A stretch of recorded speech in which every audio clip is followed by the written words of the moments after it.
Belief in God is logical, reasonable. As people become more and more obsessed with materialism,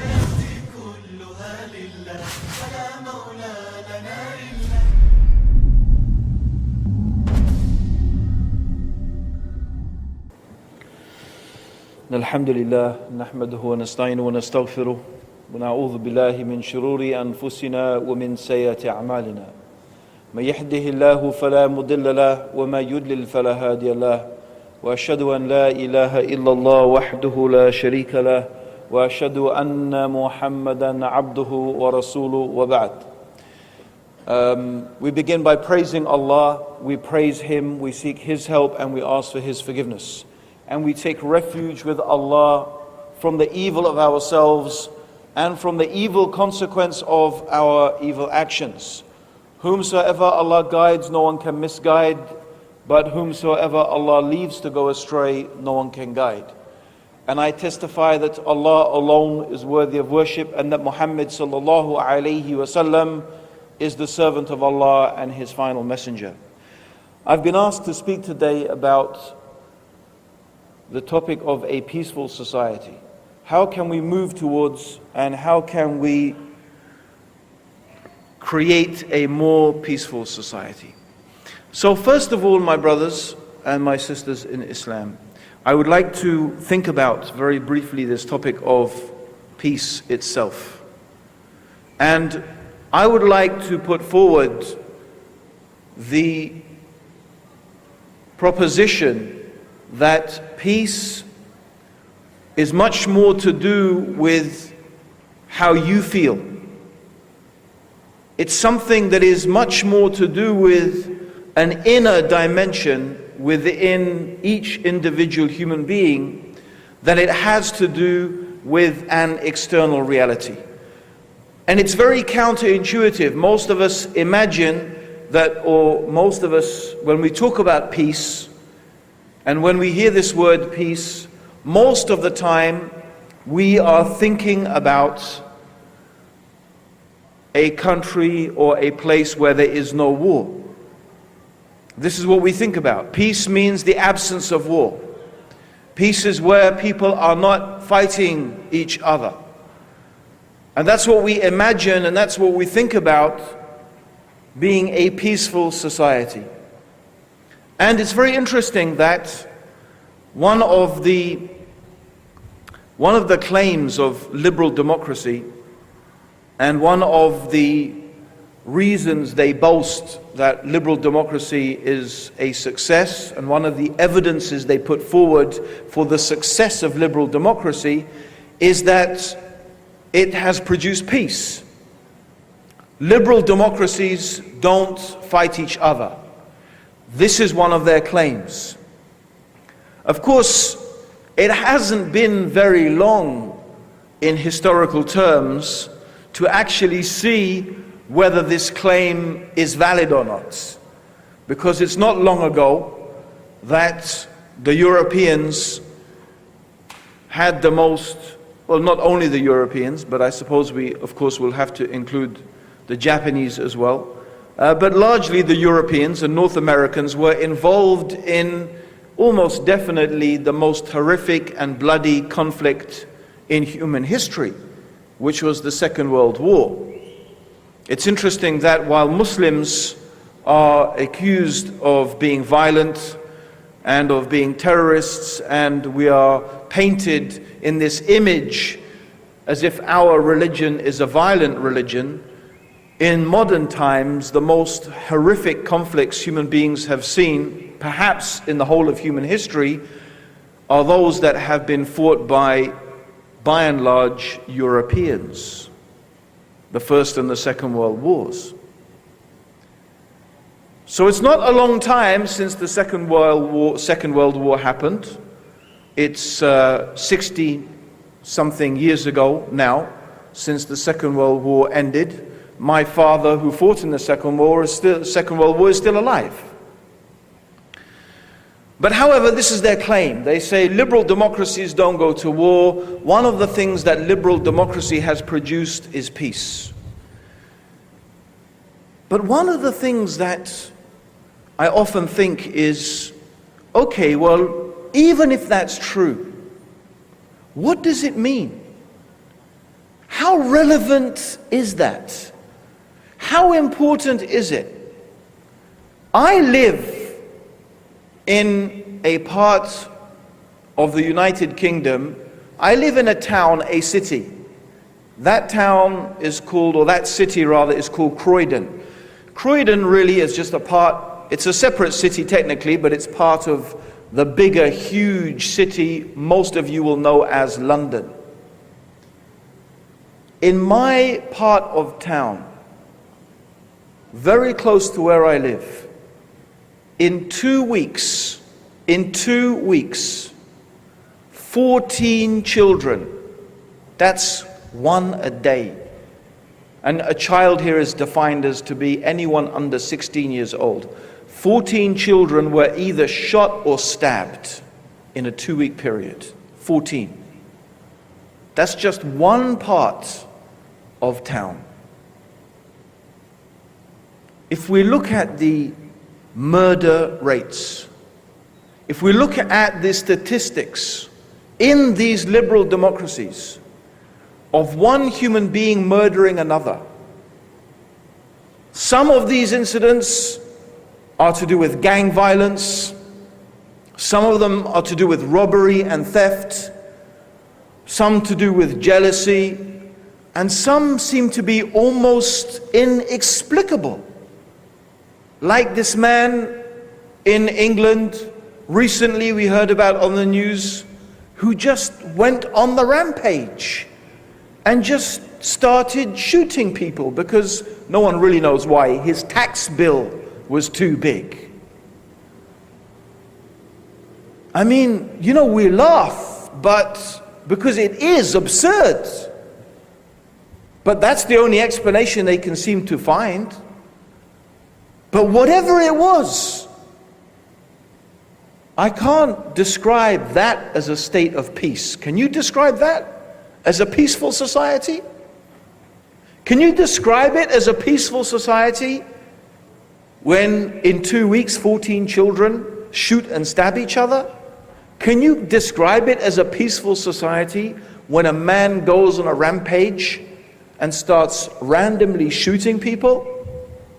When children in the United States of America, similarly, for simply no understandable reason, pick up weapons and start shooting their fellow school students. Can you call that a peaceful society? Can you call it a peaceful society where a woman is raped every 3 minutes? Can you call that a peaceful society? I don't think that this would fit the definition of peace. If you just say peace is the absence of war, and that one country is not at war with another, okay, maybe. But in terms of the actual society, many people are living in fear. They might as well be at war. They might as well be at war. Because the fear, the trepidation, the worry, the concern that people have in these societies for themselves, for their wives, for their daughters, for their children, is hardly reflective of peace. And what this points to is that in reality we have to look at peace fundamentally and primarily as being an inner condition.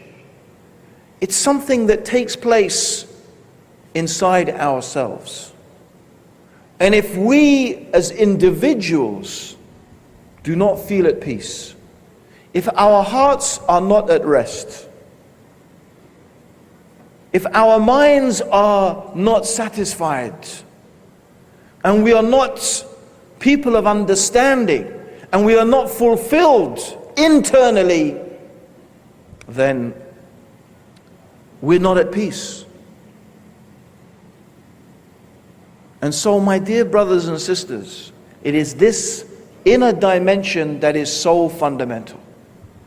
And this is what really makes the difference between our society and their societies.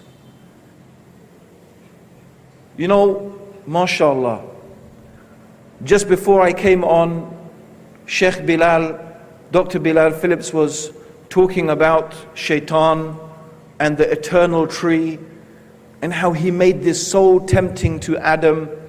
And I can't help except think about how this history, I don't want to call it a story, it's history, it's something that really happened. It's part of our history as human beings. About how that history of what happened to our father and our mother, Adam and Hawa, and how shaitan tempted them, is so true about our condition today. Because really, what is it that we want? What is it that you want, my brothers and sisters? Do you really, is the most important thing to you really, is it money? Do you really think that money is going to make you happy? Do you really think that material well-being is the key to true happiness? Do you really think that is what is going to bring peace in your lives? You know, my brothers and sisters, there are people who they work the whole year very hard. They work the whole year very hard just to be able to come and spend 1 week in your country. Yeah, think about that. They work so hard.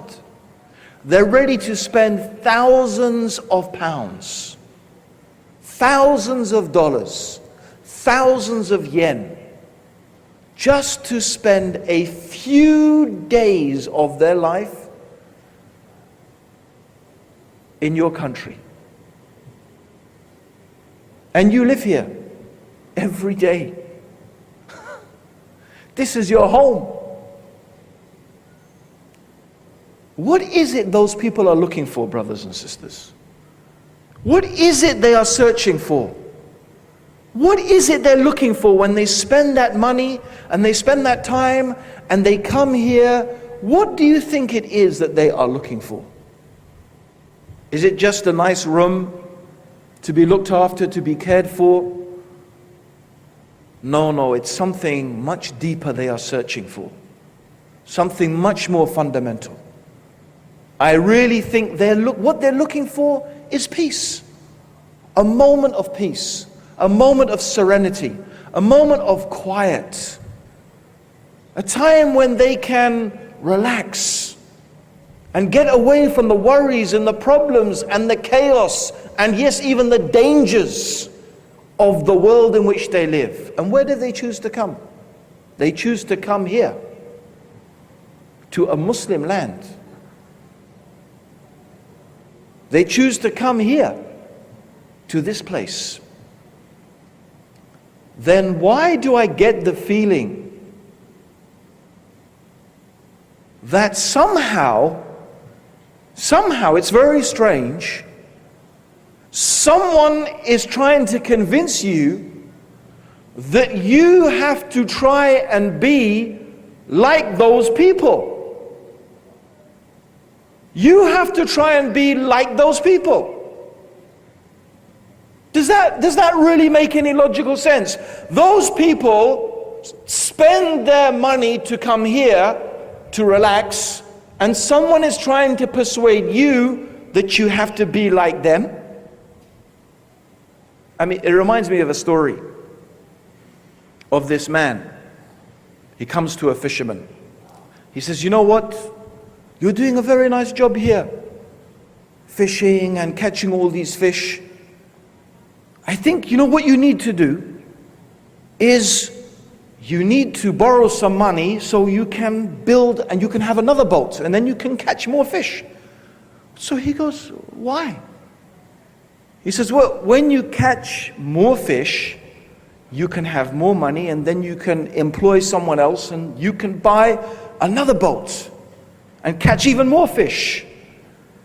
He said, why do I want to do that? He said, well, then you can build up a fleet of fishing boats and then you can make lots of money. And when you've worked hard for 50 years, you can retire and just enjoy your life with your children without doing anything. He said, but I'm doing that already. That's what I'm doing right now. Do you get the point? I mean, he wasn't convinced.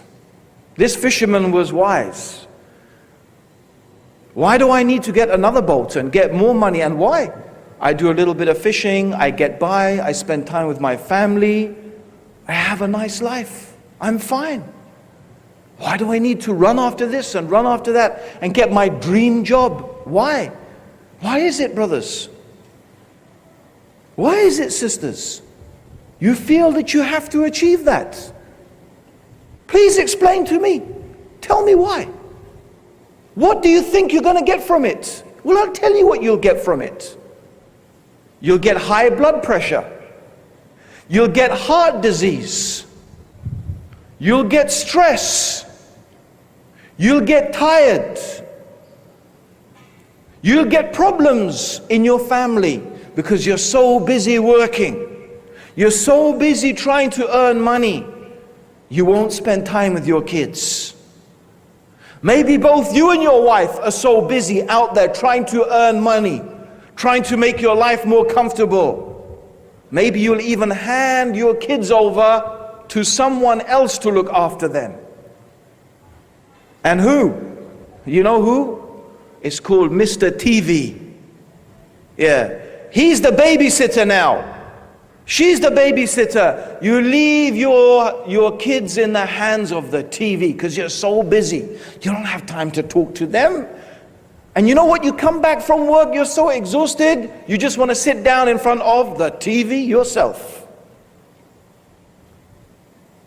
And so you're working and you're earning and this is your life.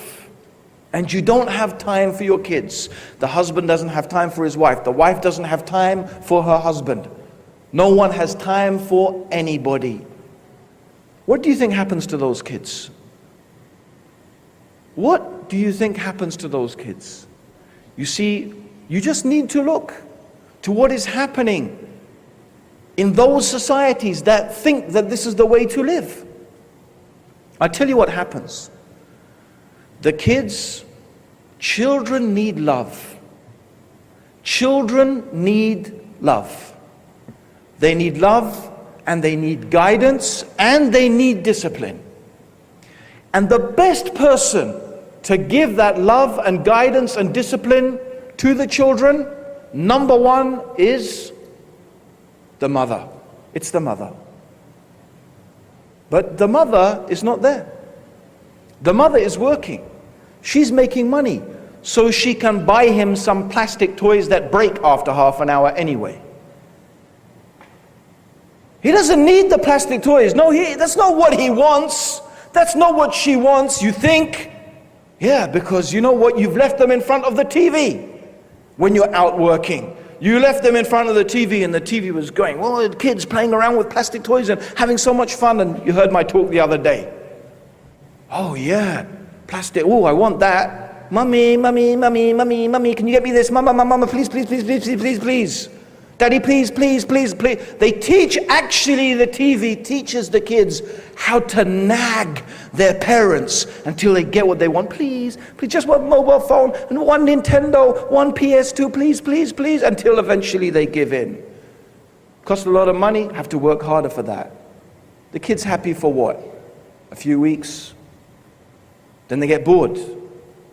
Then they want the next thing, a new game, a new, please, please, mom, please, please, dad, please, please.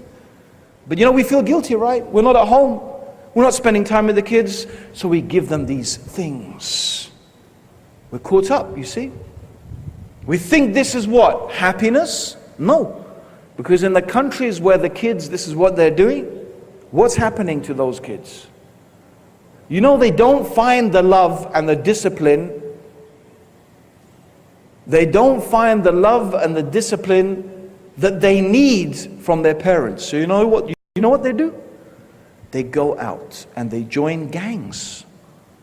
They join other groups of kids. And those gangs give them the appearance. It represents the family for them, the family they don't have. There's their group, you know, my backup. That's what they call it. It's my backup. It's my boys.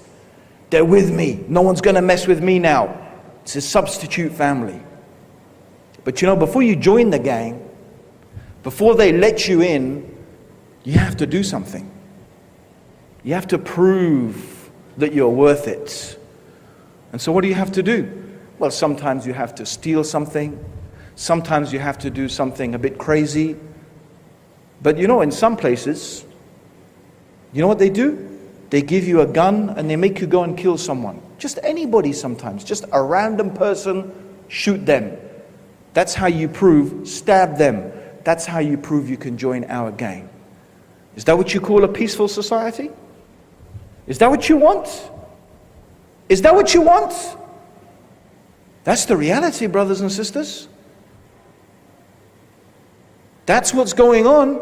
That's what's going on in my part of town. That's why 14 kids are getting stabbed and shot in 2 weeks. That's one a day. And by the way, I heard it's happening right here in your city. That's what I've heard. I heard stabbings have gone up through the roof. And of course, with that comes drugs.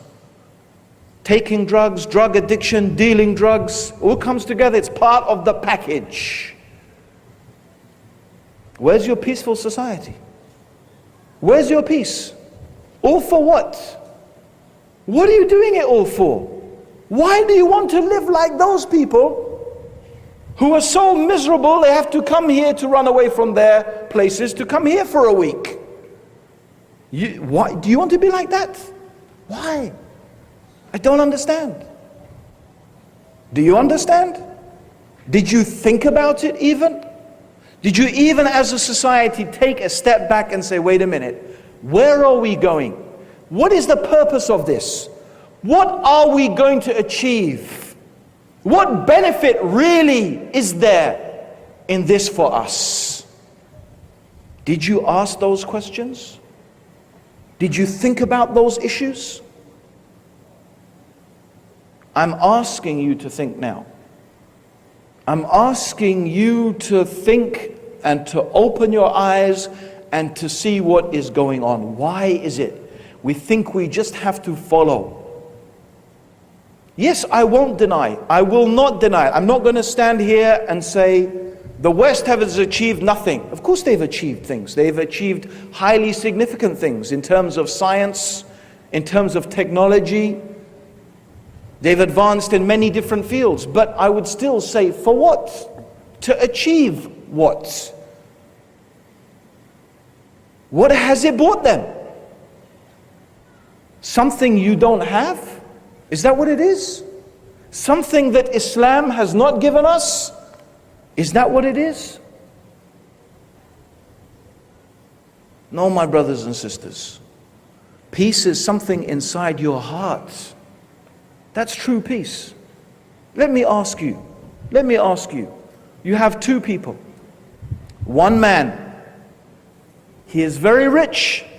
He has a yacht. Maybe his yacht even is parked outside or whatever, moored there somewhere over there. He has a big yacht. Very rich. Billions of dollars. But he's miserable. He's miserable. You know what? His money causes him more misery than it does happiness. He's worried about if he's going to lose it. When's he going to lose it? How much is he going to lose? Who's going to take it? Who's going to rob him? Who's going to steal him? He's worried constantly. Believe me, read the biographies of rich families, the Onassis family, Howard Hughes, the Rockefellers. Read the lives of these super rich people. It's not the lives of happiness. It's not the lives of people at peace.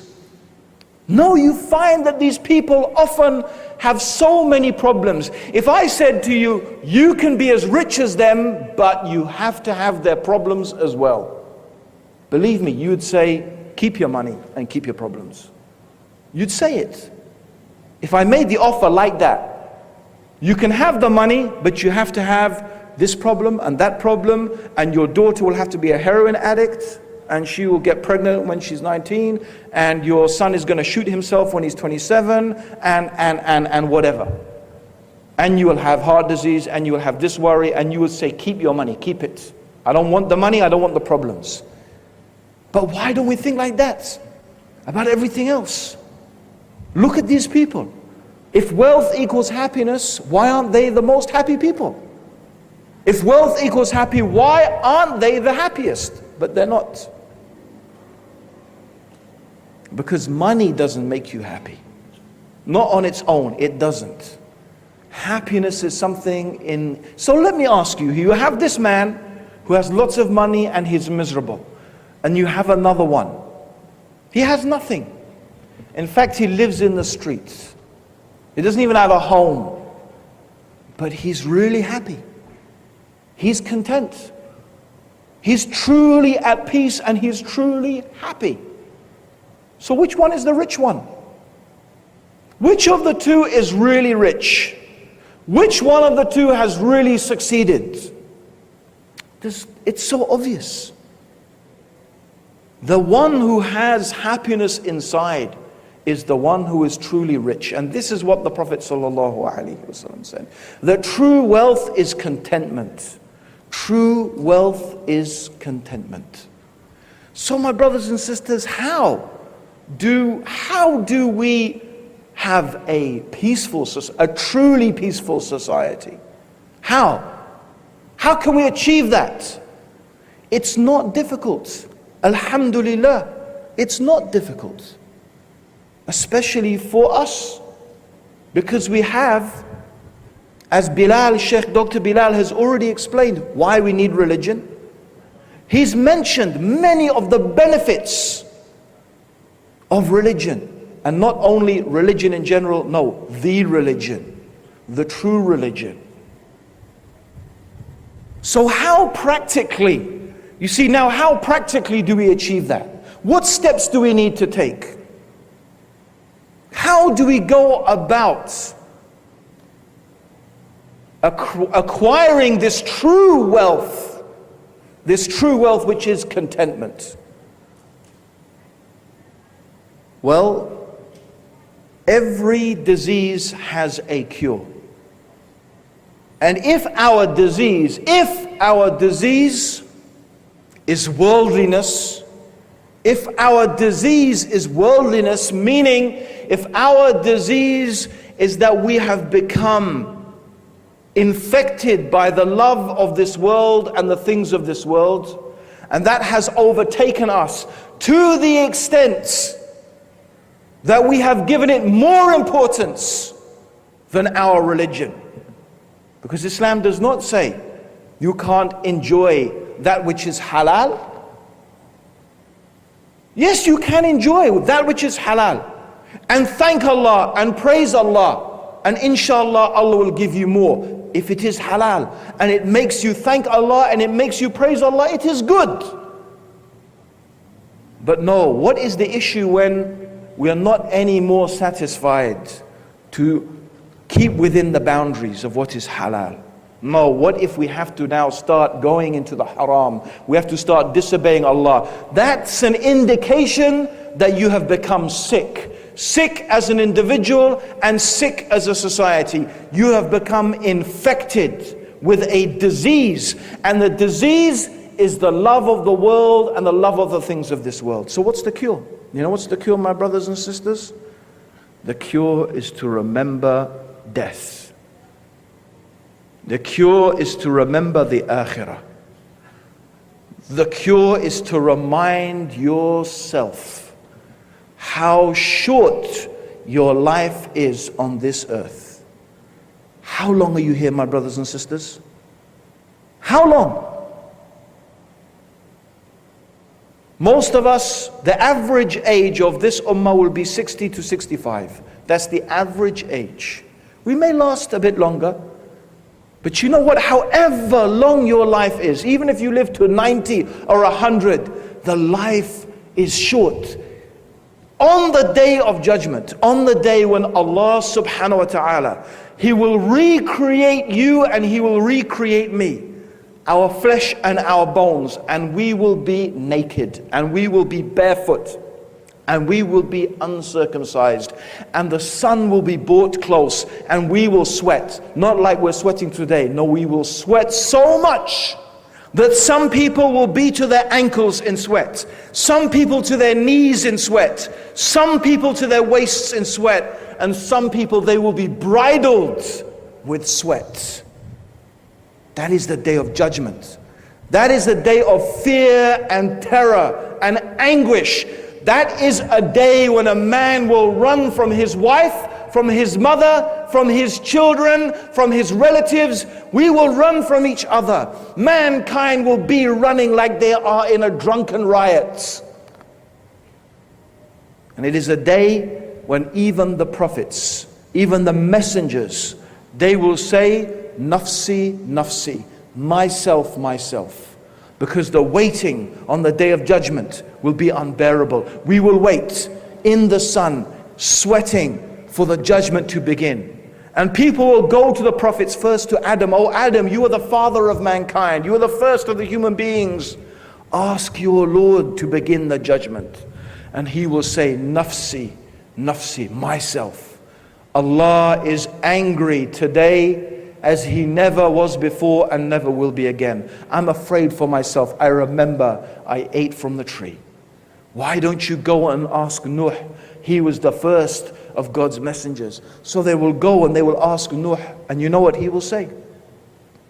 Nafsi, nafsi, myself. I remember when I asked Allah about my son. You know the story? You know when Nuh asked Allah, his son is drowning, and Nuh says, oh Allah, you promised to save my family. He remembers that.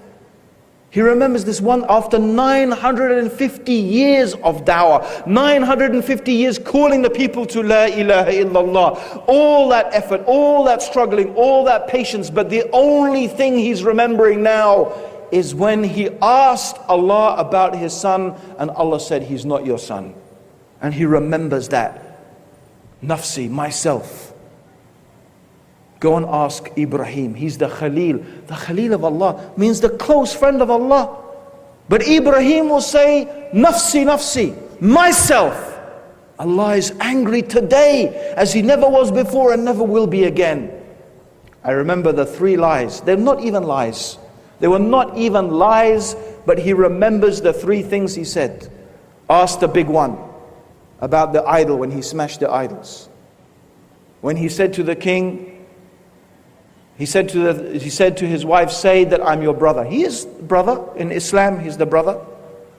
And I always forget the 3rd one. But he said he remembers these 3 things. They were not even lies. They were not even lies. But nafsi, nafsi. Myself, myself. Musa, he will remember the man he killed. And Isa will say, go to Muhammad sallallahu alayhi wasallam. Only then. And Muhammad sallallahu alayhi wasallam, he will go and he will prostrate before the throne of Allah subhanahu wa ta'ala. And he will wait there as long as Allah wills him, and Allah will teach him a dua to make. And the Prophet will make sallallahu alayhi wasallam this dua. And this is when the judgment will begin. The judgment, brothers. The judgment, sisters. That is a day. One day of 50,000 years. Can you imagine one day like 50,000 years? What is our life? No wonder the people, they will say when they are asked, How was your life? What was your life? They will say, it was like a day or a part of a day. Our whole life will seem like a day or a part of a day. Have you ever heard that expression? His life flashed before his eyes. It's like that. The whole life will seem like that. Just a moment. And that's what we have this moment, brothers. We have this moment, sisters. This is the moment that we have. This moment, this life that we have is going to decide what is going to happen to us forever on the day of judgment. The day that is promised, the day that is sure, the day that is inevitable, and it must come to pass. And what will happen on that day, my brothers and sisters? Our deeds will be weighed. Our deeds. The good deeds and the evil deeds. You will not be asked about your degree. You'll not be asked about your certificates. How much did you earn? What sort of car did you drive? How did your house look? What sort of mobile phone did you have? Did you have designer labels or not? You will be asked about those things, yes. You will be asked, were you grateful? Did you use them in the way that is halal? But they're not going to save you. They're not going to benefit you. It's your deeds. Did you worship Allah? Did you believe in Allah? Did you worship Him alone? Did you give charity? Did you help the poor and the weak and the needy? Were you good to your wives? Did you teach your children Islam? Did you bring them up upon La ilaha illallah Muhammad Rasulullah with understanding? This is what we will be asked about. These are the questions that Allah subhanahu wa ta'ala will put before us. These are the things that will be weighed in our scales of deeds, the good deeds and the evil deeds, my brothers and sisters. That is what Allah is going to weigh up for us. So let us think right now. What have you sent forward? What have you put forward for that day? What have you saved for that day? What have you put forward for that day? Because you know, what you spend in charity, what you give from your time and your money in the path of Allah subhanahu wa ta'ala, to make His word the highest, to help the poor and the weak and the needy and the oppressed, that money you spend, you will have saved it. You will find it when you meet Allah subhanahu wa ta'ala. But whatever you spend on this dunya, you will leave it behind. And it will be passed on to others. You will not take it with you to your grave. It will not go with you when you are buried in the ground. It will all be left behind. The only thing that goes with you into that grave, my brothers and my sisters, are your deeds. What have you prepared for that day? We say we want Jannah. We say we want Jannah. Of course, how could you not want paradise? A place of eternal bliss. No hatred, no envy, no greed, no backbiting, no slandering, no jealousy. Peace, true peace. What a beautiful abode. To dwell therein forever. It's not too hot, it's not too cold. We will never die. What a beautiful place. And to see the face of Allah subhanahu wa ta'ala is the most beautiful thing. To be able to see the face of Allah. We say we want paradise, but what have we prepared for it? What have we prepared? What provision have we made? We say, yes, we believe in the hellfire. We don't want to go to hell. Then why do we do the deeds of the people of hellfire? Why do we not avoid those things that lead us to destruction? Do we really believe in it? Do we really know the reality of this fire? where Allah will burn the skin and recreate the skin and burn the skin so the people can taste its punishment? Where the least punishment in hellfire is when a man will wear 2 sandals of fire and his brain will boil and he will think that he has the worst punishment although he has the least. That is the reality, brothers. That is the reality, sisters. This life is a passing moment. So why are we fooled? Why are we taken by this world? We are all going to die, and it will be very soon. In real terms, it will be soon. So what have we prepared? Individually and collectively. And this is the reality we have to remind ourselves of every day. Every day. Every day, brothers and sisters. You should get up in the morning. You should get up in the morning. And you should think to yourself, maybe it's quite possible I will not reach the end of the day. And when you go to bed at night, you should think, maybe it's possible I would not wake up in the morning. That is how you have to think of death. That's how you have to remind yourself constantly of death. Because the wise person is the one who remembers death frequently. That's the wise person.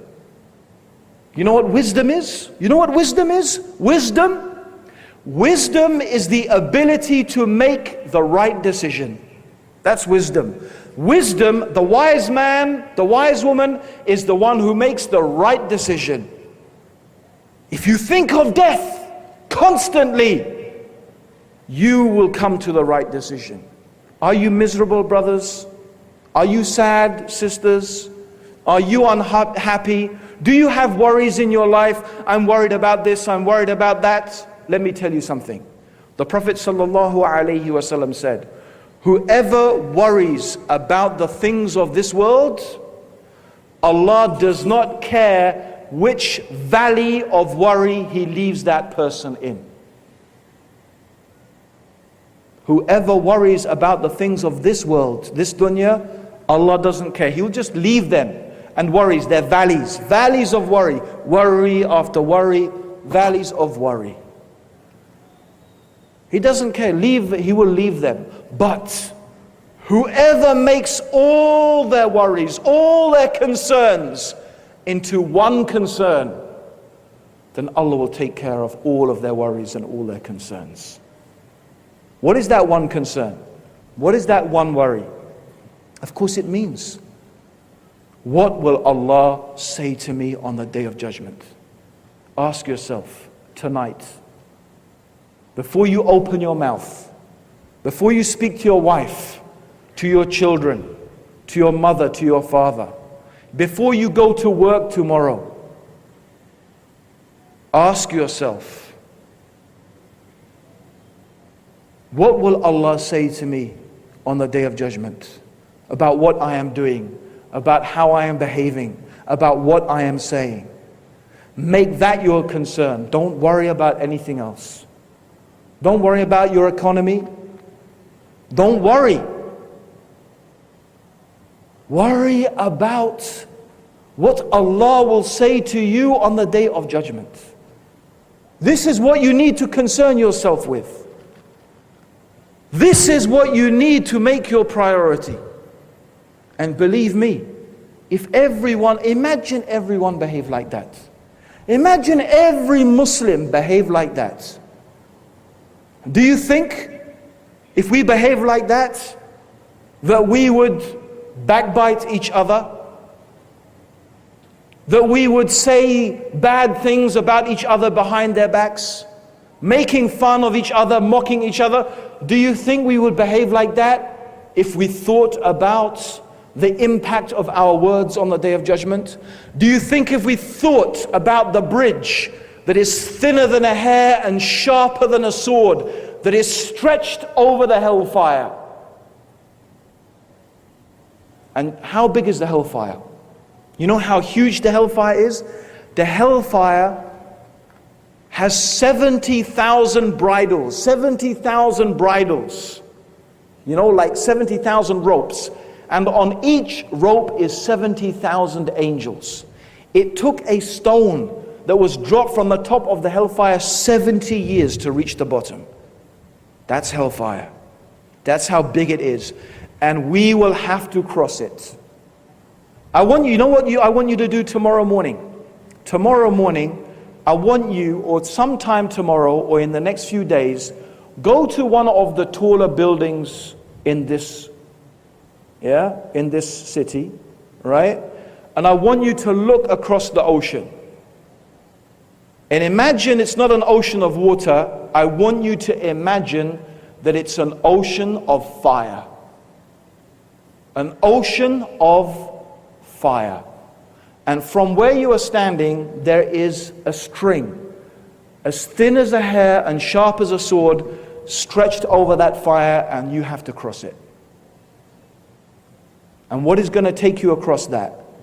You could be the most brilliant acrobat. It's not going to help you.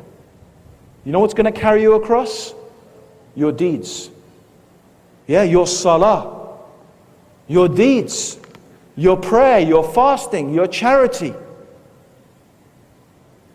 You're enjoining what is right and forbidding what is wrong.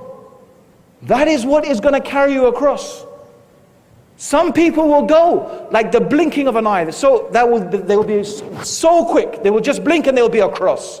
Others, they will go like the wind, or like lightning, or like the wind, or like fast horses. Others will go walking. Others will go crawling, and others will fall in. That's just from the believers. Because those people who have rejected faith have already been thrown into the fire before this. That is the reality, my brothers and sisters. Have you prepared? Have you prepared for that? How much time and energy and effort do you spend studying, reading books, preparing for your job, going to business college, studying hotel management, studying tourism management, studying economics, studying, medicine even? 90% of which, maybe even more of what you study, you will probably never use in your life. How much time do you spend studying the deen of Allah? How much time do you spend studying the things that will help you cross that bridge? How much time do you spend learning what is halal and what is haram?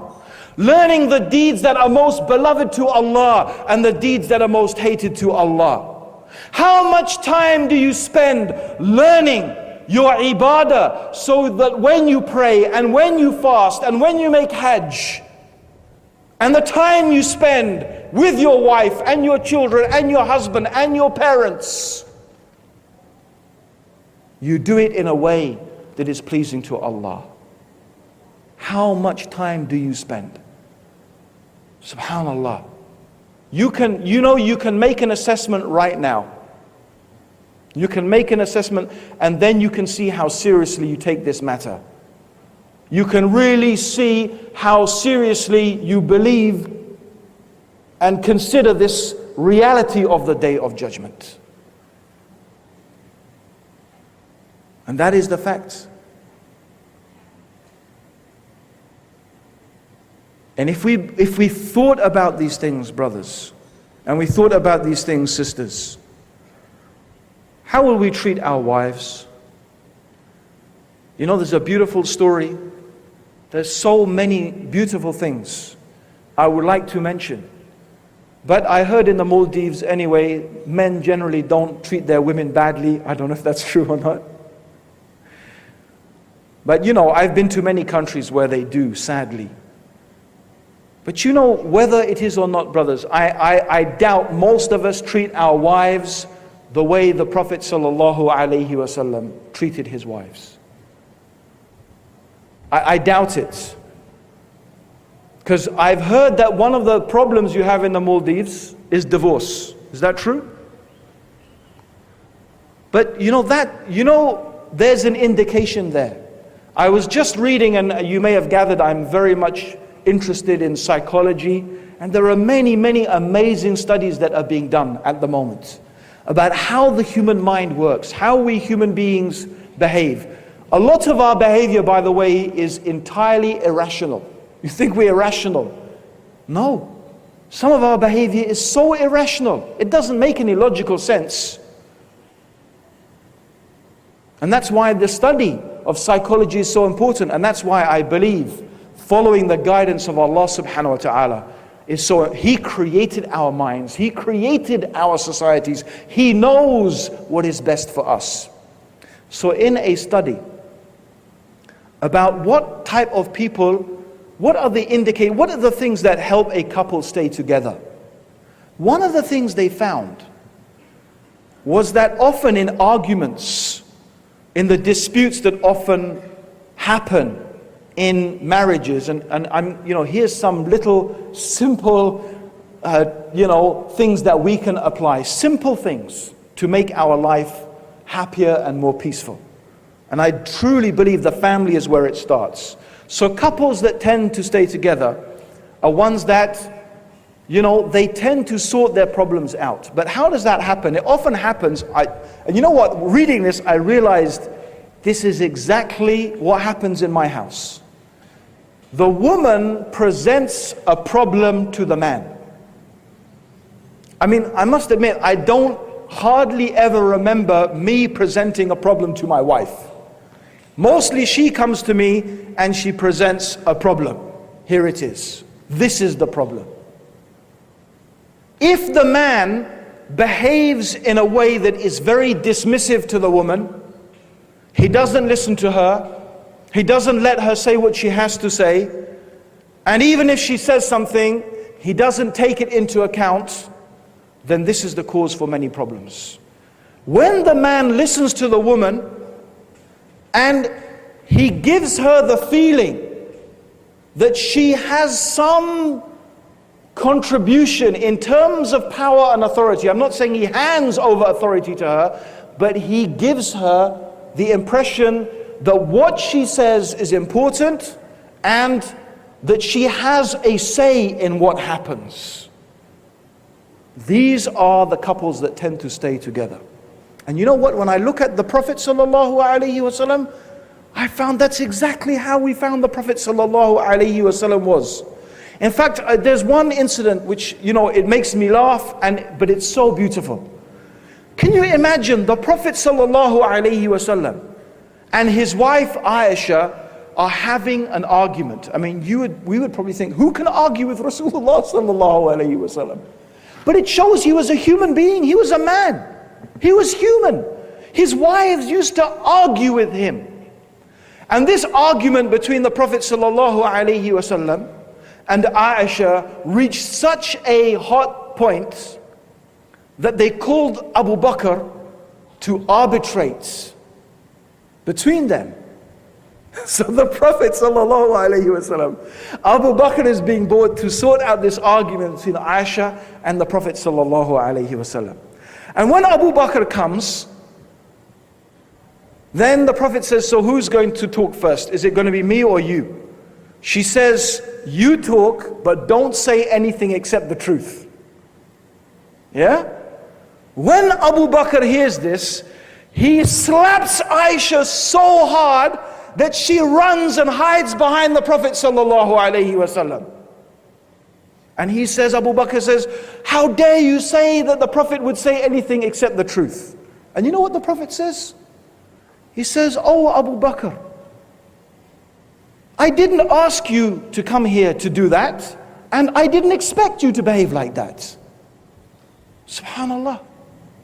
Look at, isn't it amazing that Aisha's arguing with the Prophet and she goes to hide behind him sallallahu alaihi wasallam. I mean, it's this, you get this view, you get this thing. Look how the Prophet sallallahu alaihi wasallam was.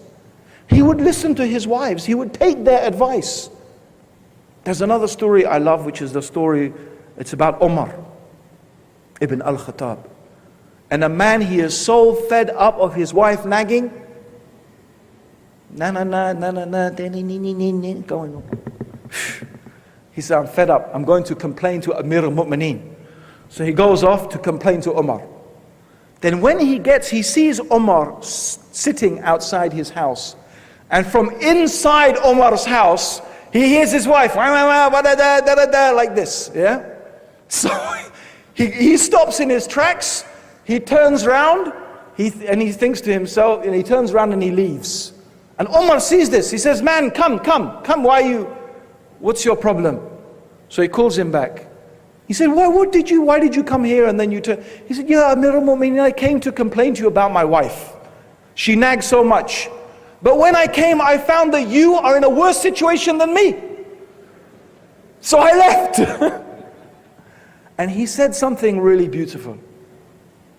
He said, you know our wives, my wife, what she does for me? She washes my clothes, she cooks my food, she cares for my children, she feeds my children, and all of this she does, even though I should really give her a servant to help her with all of those things, but she doesn't ask me. All those rights that she gives to me, can't I just put up with this from her? Subhanallah.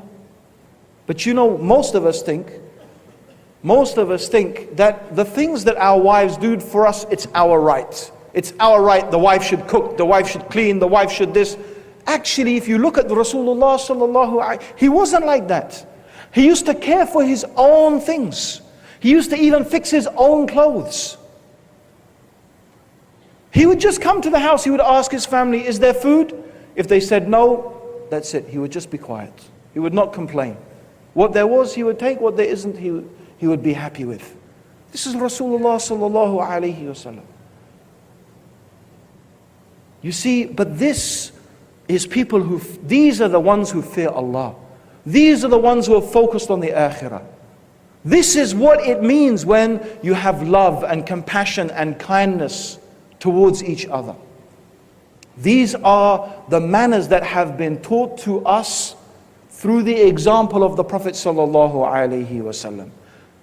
But if we don't read and study and learn these things, you see, no wonder we will find there's confusion and chaos and discord in our families and in our houses. What effort do we put into our children to raise them up on the deen?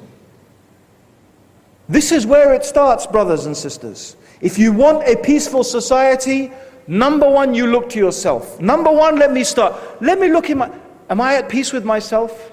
If I'm not at peace with myself, what's the problem?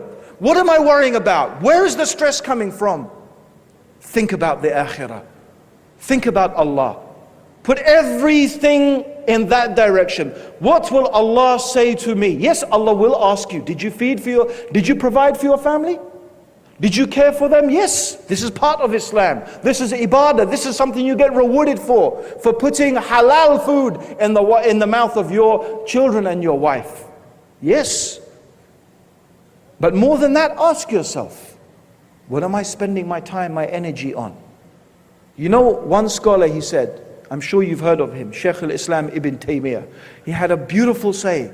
I love this saying. He said, treat work like the toilet. Treat work like the toilet. You go to it when you need it. You go to work when you need to work, like the toilet. But you don't spend your time hours and hours sitting on the toilet unnecessarily, do you? I know, maybe you do, I don't know. Maybe you go there to get away from the nagging wife, I don't know. But, but generally you don't. You go to it when you need it. Work is like that. Do the work you need to feed yourself, feed your family. Do that. Then what do? Then you go to the masjid. Then you make dhikr. Then you give dawah. Then you learn deen. Then you read Quran. Then you sit with your children and teach them and spend time with them, with your family. This is the way of Islam. Not 9 to 5, 5 days a week, week after week after week. That's how we've become. That's how we've become. We've become like those people. We've become like those people. They live to work. They just live to work. No, we work to live. We work as we need to live. But that's not our life. So at the heart of it, brothers, sisters, you look in yourself. Am I at peace? If I'm not, why? Why? What are my worries? What are my concerns? Let me check my aqeedah. What is my belief? Do I know Allah truly? Do I know the deen truly? Because I have found a lot of people who have problems, psychological problems, who have stress, who have depression. When you begin to, I'm not saying everybody, but a lot of people I have discovered.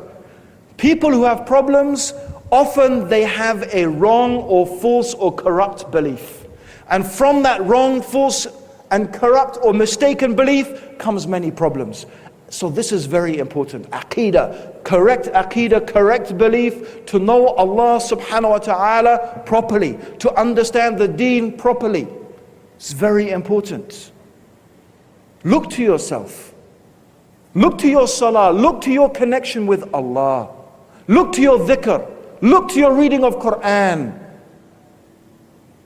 When you pray, brothers and sisters, when you stand for prayer, do you really feel as if you are standing in front of Allah? Do you fear? Do you hope? Do you love? Do you feel that? Or are you just, making movements like the aerobics class? Down, 2, 3, 4, up 2. Like that. Is that it? No. The prayer is something that should transform you. You should have khushu'. Do you understand the meaning of what you are saying? Do you know what it means? Surah Al-Fatiha? I wonder how many people know, actually put your hands up, if you know the meaning of tashahhud. At-tahiyyatu lillahi wa salawatu wa tayyibatu. Who knows what it means? Who can tell me the meaning of it? Hands up. Oh my, Ya Allah, 3 people? 4? I have to tell you, brothers and sisters, by the way, and 1, 2, 3 sisters at the back. I have to tell you, brothers, by the way. Do you know that it's wajib for you? You know that's haram? You know that you are like drunk people?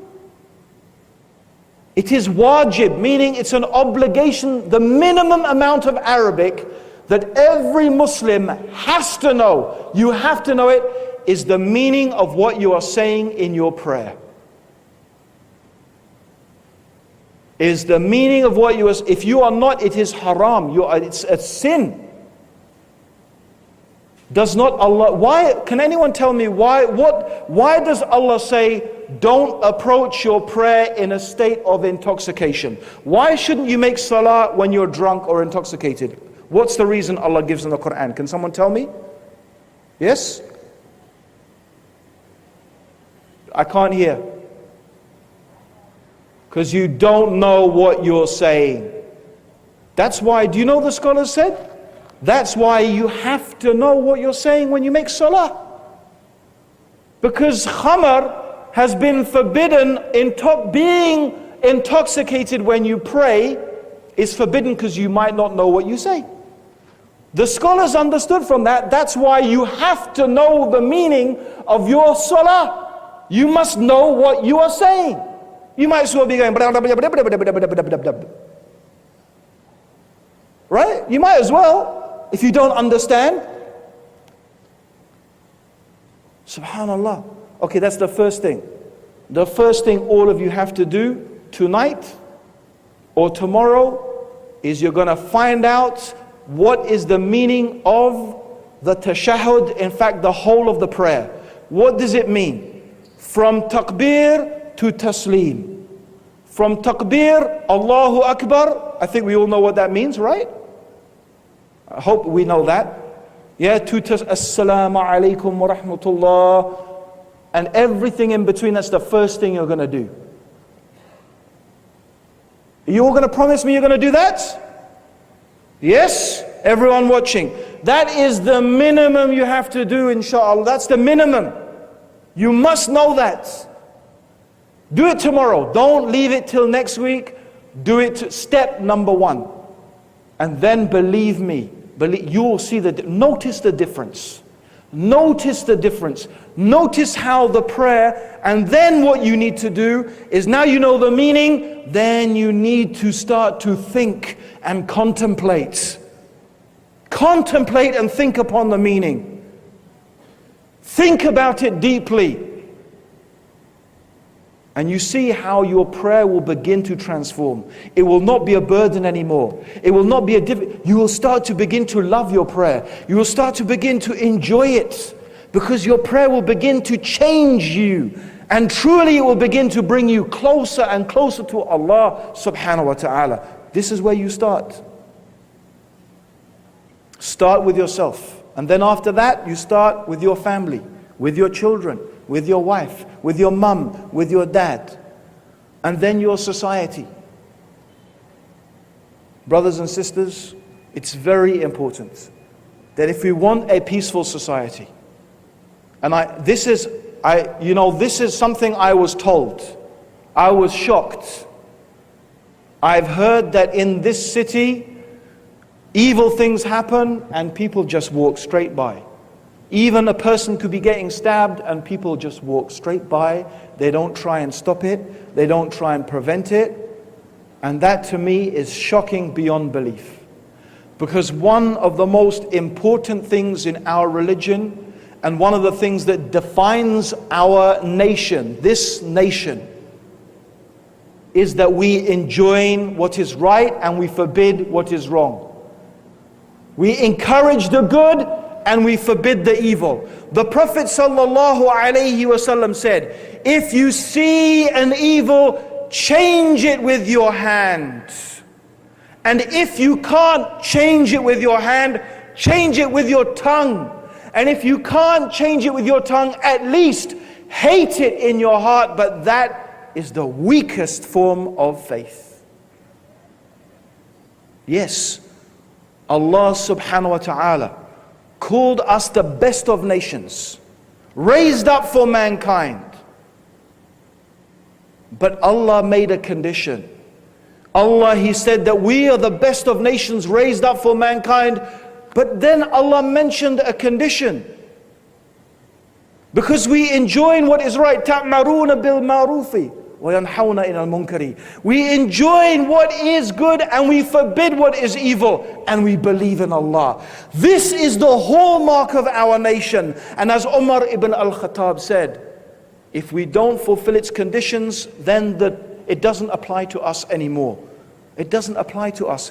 But what society can survive if the people of the society do not try to stop evil, do not try to promote good? If you want to live in a peaceful society, brothers and sisters, every one of you has to take the responsibility individually and collectively, on your own and together, that when you see evil, you try to change it. You change it, you prevent it, you stop it taking place. This is the basics of how human beings live together. The basics. Even the kuffar, they spend so much time and energy and effort teaching people about citizenship, about participating, how to make society work. But this is basic in our deen, basic in our religion. And if we don't do that, we will be destroyed. We will be destroyed. Allah has warned us. The Prophet ﷺ told us, you must enjoin what is right and forbid what is wrong, or else Allah will send upon you a calamity, a disaster, and you will make dua, but Allah will not listen to your dua. This is an authentic hadith. You must enjoin the good and forbid the evil, or else Allah will send upon you a calamity. And that could happen in many different ways. That calamity could come in many different ways. And the worst thing, you make dua, but Allah is not going to respond to your supplications. We don't want to find ourselves in that condition. If we want a peaceful society, if we want our societies, our towns, our villages, we want them to be places where we are happy for our children to run in the streets, to play, to all of these things. No, we have to do this. We can't let evil just take place without doing something about it. If that really is your culture, you have to change that culture, because that is evil. That is a path leading to destruction. A sure way to destruction. And I invite you to read the story of the Sabbath breakers. Do you know the story of the Sabbath breakers? Maybe that's, a village that lived by the sea, that took its money from fishing. Could be the Maldives. Huh? And there were people in this village, they used to commit sins. They used to do bad things. And because of their sins, because they did haram, Allah sent to them a fitna, a test, a trial, a difficulty. And you know what it was? Really amazing. Every single day when they went out to fish, no fish, nothing, empty. Except one day. One day the fish were jumping out of the water, so many. But that one day was the one day they are not allowed to do any work. Because the Bani Israel are not allowed to work on the Sabbath. And the only day they could find fish was on the Sabbath, which is the one day they were not allowed to fish. So what did they do? Some of these people, they, instead of thinking, look at this sign from Allah, we should make tawbah, we should repent, we should change our ways, we should ask Allah for forgiveness and change the way we are behaving. What did they do? No, instead of doing that, they thought they would play tricks.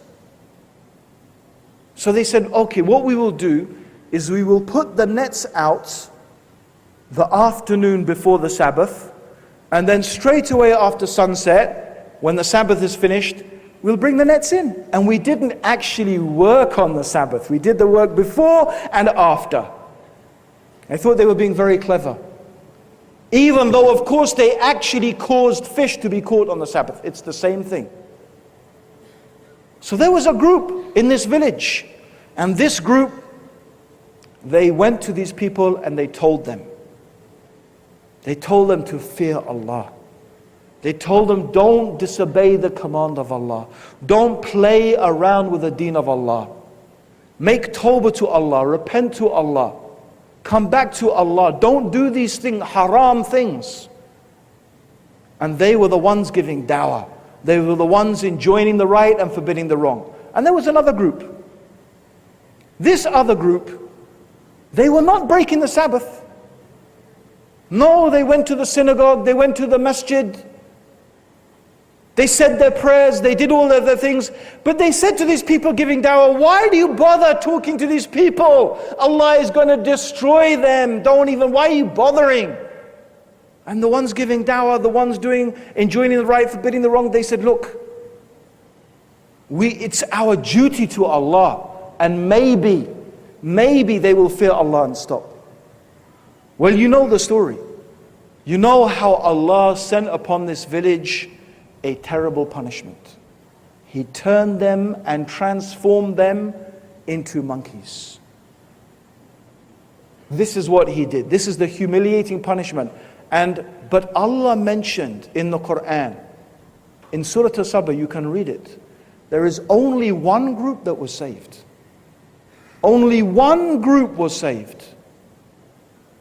And those were the ones who were enjoining the right and forbidding the wrong. They're the only ones. Allah only mentioned, we rescued those who forbade evil. Those other people, those mind their own business, even though they were not doing haram, it was enough for them to look at that haram and to see that haram and not to stop it. That Allah included them within the punishment. Brothers and sisters, if we want a peaceful society, we all have to contribute to making that society peaceful. We all have to contribute that when we see evil, we try to stop it. And that we try to promote good as much as we possibly can. And that is something that just goes on and on and on. It never stops. Don't think there's an end to it. Don't think I can do it for a few years and then I can relax. No. Put it in your mind that that's what you have to do and your children have to do and your children's children have to do. If you want a successful, peaceful society, that is the mentality, that is the attitude, that is the culture that you have to start developing. We ask Allah subhanahu wa ta'ala to guide the people of the Maldives, to put them upon the sunnah of the Prophet sallallahu alaihi wasallam. I myself personally would like to thank the government of the Maldives for facilitating this event here, alhamdulillah, and also the nice police escort that I've been having around, alhamdulillah. And I'd like to thank all of those people working in the police who have been helping us and looking after us. So I would really like to make dua that Allah subhanahu wa ta'ala blesses and guides the government of the Maldives to do more righteous things and to do more good things, and that Allah subhanahu wa ta'ala will show them the benefit and the blessings of this. I would particularly like to thank the Ministry of Islamic Affairs for their efforts in promoting these fantastic events. And of course, I would also, and we must mention, the brothers and the sisters from the Jamiyyathusalaf who have, alhamdulillah, facilitated this and invited us and made such an effort to organize it and make all of this effort. May Allah, for all of them, may Allah write it down in their book of good deeds. And as for you, my brothers and sisters, whether you took the effort and you took the time to come and sit here, I would like to say for the future, it may be tempting, especially it's very hot in the Maldives, to sit at home in the air conditioning and watch this on TV. There's two reasons I would like you to encourage you in the future to actually turn up and sit in the events. Number one, whoever takes a path seeking knowledge, then Allah will make easy for them the path of paradise. And the angels lay down their wings for a person who takes a path seeking knowledge. Wouldn't you prefer to be walking on the wings of angels? So make an effort to come to these lectures and to sit. The second reason is, alhamdulillah, it's part of our religion to be together.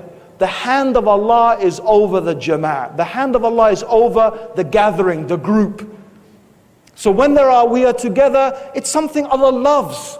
To see us together, to be together. That's why we have salah in the masjid. That's why we have Jum'ah. That's why we have Hajj. So it's a very good thing for the Muslims to come together. And also it creates a beautiful atmosphere when there are more people here. And so I would also ask Allah subhanahu wa ta'ala to bless all of you, my brothers and sisters, who have come and taken the time to either come here and be present at these lectures, or if you're watching at home on the TV, may Allah subhanahu wa ta'ala still bless all of you. And most importantly, brothers and sisters, knowledge is to be acted upon. Act upon what you have learnt. Remember, there are two things I said, I haven't forgotten, that I asked you to do. Go to a building and imagine the hellfire and the thin bridge.